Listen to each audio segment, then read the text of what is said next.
Hello दोस्तों, आपका स्वागत है आपके अपने चैनल टॉप सर में। दोस्तों आज हम आप लोग के लिए ज्योग्राफी के तीसरा पार्ट लाए हुए हैं। आपसे रिक्वेस्ट है कि वीडियो अंत तक देखिएगा क्योंकि इस वीडियो में मोस्ट इम्पोर्टेंट सब्जेक्टिव क्वेश्चन है। तो चलिए शुरू करते हैं। पहला जो क्वेश्चन है, स्वामित्व के आधार पर उद्योग को उदाहरण सहित क्या है वर्गीकृत कीजिए। तो देखिए, स्वामित्व के आधार पर उद्योग जो है तीन भागों में बटा हुआ है। पहला है सार्वजनिक उद्योग। सार्वजनिक उद्योग क्या होता है ये हम लोग देखते हैं। तो वैसा उद्योग जिसका स्वामित्व सरकार के पास होता है उसे सार्वजनिक उद्योग कहते हैं। जैसे में दुर्गापुर, भिलाई, राउरकेला जो है लौह इस्पात ये है, ठीक है। निजी उद्योग, वैसा उद्योग जिसका स्वामित्व किसी निजी व्यक्ति के हाथ में होता है उसे निजी उद्योग कहा जाता है। जैसे में मान लीजिए कोई आदमी खुद अपना कंपनी लगाया और उसका अधिकार उसी व्यक्ति का होगा। जैसे में टाटा उद्योग, बिरला है, रिलायंस है इत्यादि। चलिए अगला जो क्वेश्चन है, सरकारी सहकारी जो है सहकारी या संयुक्त उद्योग, वैसा उद्योग जिनका स्वामित्व दो या दो से अधिक व्यक्ति या किसी सहकारी समिति के पास होता है उसे सहकारी या संयुक्त उद्योग कहते हैं। जैसे में अमूल शुद्ध। चलिए अगला जो क्वेश्चन है, उद्योग के स्थानीयकरण के तीन कारकों के लिखिए।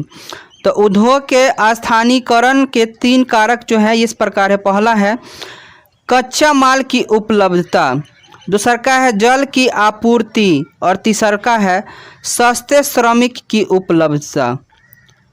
अगला जो क्वेश्चन है, उदारीकरण, निजीकरण और वैश्वीकरण से आप क्या समझते हैं।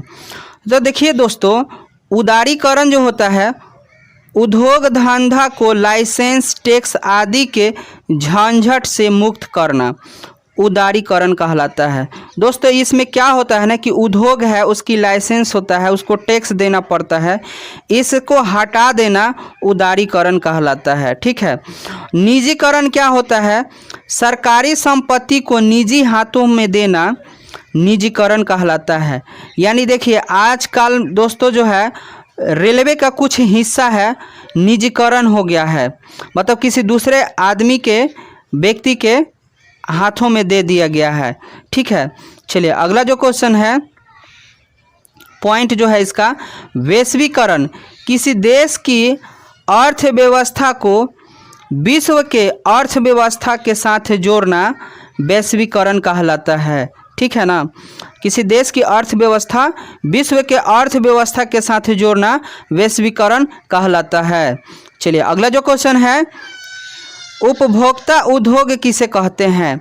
तो वैसे उद्योग जिनके तैयार माल का उपयोग सीधे उपभोक्ता करता है उसे उपभोक्ता उद्योग कहते हैं। जैसे में दोस्तों चीनी उद्योग हो गया, बिस्कुट उद्योग हो गया, कागज और सीमेंट उद्योग हो गया, ठीक है। चलिए अगला जो क्वेश्चन है, विनिर्माण से आप क्या समझते हैं। तो कच्चे माल के द्वारा जीवन उपयोगी वस्तु तैयार करना विनिर्माण उद्योग कहलाता है, चाहे विनिर्माण कहलाता है। कहने का मतलब है दोस्तों, कच्चा माल है, मान लीजिए आलू है, तो आलू से क्या बनेंगे, आलू से कुरकुरे बनेंगे, चिप्स बनेंगे, तो वही चीज़ क्या कहलाएगा, कच्चे माल के द्वारा जीवन उपयोगी, यानी जीवन के लिए बहुत सारा चीज़ बना सकते हैं, तो जीवन उपयोगी वस्तु तैयार करना, ठीक है ना, विनिर्माण कहलाता है। चलिए अगला जो क्वेश्चन है, कृषि आधारित उद्योग और खनिज आधारित उद्योग में अंतर बताइए। तो वैसा उद्योग जिसके लिए कच्चा माल कृषि से प्राप्त होता है उसे कृषि आधारित उद्योग कहते हैं। जैसे में चीनी उद्योग, सूती उद्योग और भी हैं इसके। चलिए अगला इसका पॉइंट है खनिज उद्योग, वैसा उद्योग जिसके लिए कच्चा माल खनिज से प्राप्त होता है उसे खनिज आधारित उद्योग कहते हैं। जैसे में सीमेंट उद्योग, लौह इस्पात उद्योग, एल्युमिनियम उद्योग इत्यादि। चलिए अगला जो क्वेश्चन है, भारत में सूती वस्त्र उद्योग के वितरण का वर्णन करें। तो भारत में सबसे पहले 1854 ईस्वी में कौबस जी नानाभाई डाबरे ने मुंबई में जो आधुनिक सूती वस्त्र उद्योग का विकास किया। सूती वस्त्र उद्योग आज भारत का सबसे विशाल उद्योग है। यह कृषि के बाद रोजगार प्रदान करने वाला दूसरा सबसे बड़ा क्षेत्र। सूती उद्योग के लिए कच्चे माल के रूप में कपास का उपयोग किया जाता है। मुंबई को सूती कपड़े के महानगरी के कहा जाता है, क्योंकि सिर्फ मुंबई महानगरी क्षेत्र में देश का लगभग 1/4 सूती वस्त्र तैयार किया जाता है।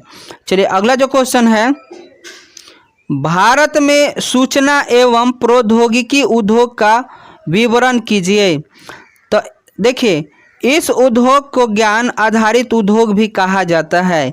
दोस्तों, इस उद्योग के द्वारा ही ज्ञान प्राप्त होता है, क्योंकि इसमें उत्पादन के लिए विशिष्ट नए ज्ञान, उच्च प्रौद्योगिकी और निरंतर शोध और अनुसंधान की आवश्यकता रहती है।